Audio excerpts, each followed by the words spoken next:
Now, one of the recommendations to reduce our state income tax comes from the governor's own Task Force on Economic Development and Job Creation that recommends, and I quote here, Governor Fallin should initiate a 10-year program to significantly reduce, then ultimately eliminate the Oklahoma personal income tax.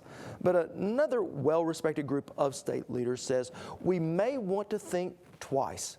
Our guest today is the Dean of the College of Business Administration at the University of Central Oklahoma, as well as a member of the Oklahoma Academy, a group of business and government and education leaders that focus on the big issues facing our state. Dr. Mickey Hepner, thanks for joining us here in the studio. Thank you for having me.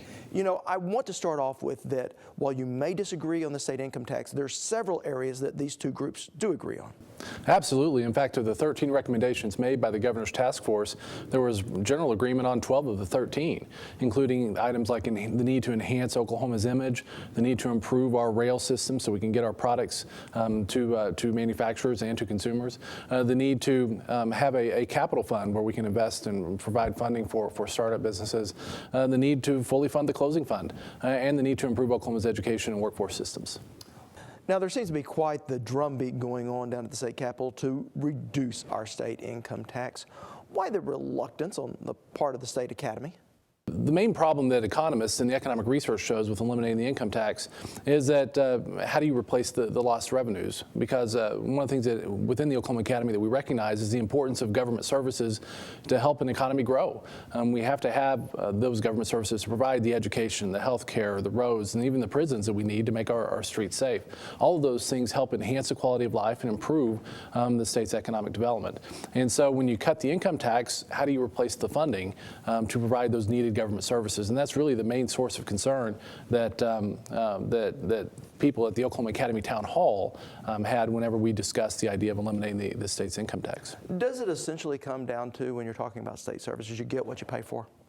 Absolutely. I mean, you can't get the education system that our children deserve. You can't get the healthcare system that our seniors rely upon. You can't get the roads that our businesses need to get their products to consumers. And you can't get the prisons and the criminal justice system to keep our streets safe unless you pay for those things. They're all costly to pay the salaries, the materials.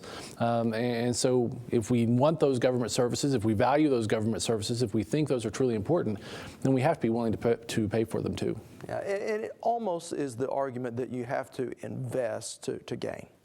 Absolutely. In fact, the economic research is really clear on this issue. Whenever you invest in education to enhance your workforce, to help prepare them with the skills they need for a successful 21st century economy, that helps boost the state's economy. In fact, the seminal research on the topic shows that if you raise state taxes and use those funds to make those kinds of investments in the state, the state economy actually grows faster.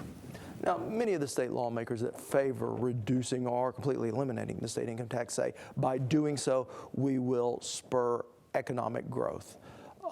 Does the data hold that out from what you've looked at? Absolutely not. In fact, I think that's probably the biggest source of confusion about the eliminating the income tax and what I often refer to it, the myth of the benefits of eliminating the income tax. This idea that if we eliminate the income tax, we'll suddenly grow faster and we'll be much better off. Nevada doesn't have a personal income tax, and they have the highest unemployment rate in the nation. Tennessee and Florida have struggled mightily over the last few years, and they have no personal income tax. In fact, one of the things we look at is that the Oklahoma economy with our personal income tax is still faring pretty well. In fact, our state economy on a per capita basis is growing over the last 10 years at the 15th fastest pace in the nation, faster than 6 of the 9 states that lack a personal income tax. Our per capita personal income is growing at the 11th fastest pace in the nation, faster than 6 of the 9 states that lack a personal income tax.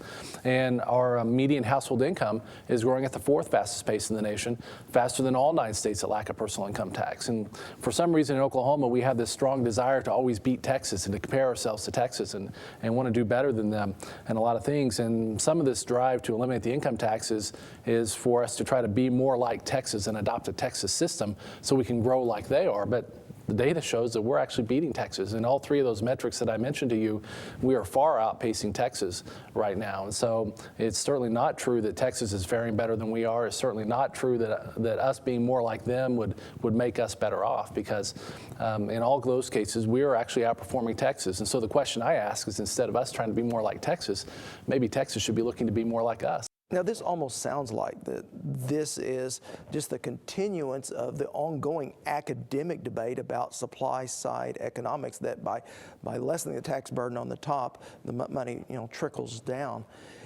Are we in an economic situation now in our state where our economy is doing better, that it allows us to maybe experiment with this? No, we're really not in that kind of a place yet. We still have education funding that is among the lowest in the nation. And so it's not a surprise that our educational outcomes are among the lowest in the nation. And if we think about how do we best prepare our workforce for a 21st century economy, how do we best prepare them to succeed and excel in that kind of environment, it's certainly not going to be by us ranking 49th in educational outcomes. And so we aren't in a position yet where we can take a gamble on this kind of thing. And I will say that on this point, the debate about eliminating the income tax and its benefits on a state economy is less of an academic debate than it is a political debate. I, along with two other state economists, were called to testify before the legislative task force on comprehensive tax reform, and all three of us recommended against eliminating the personal income tax. Well, it certainly will be an interesting debate in the coming months, and one that will probably affect every one of our lives. Thank you so much, Mickey Thank you. Hepner.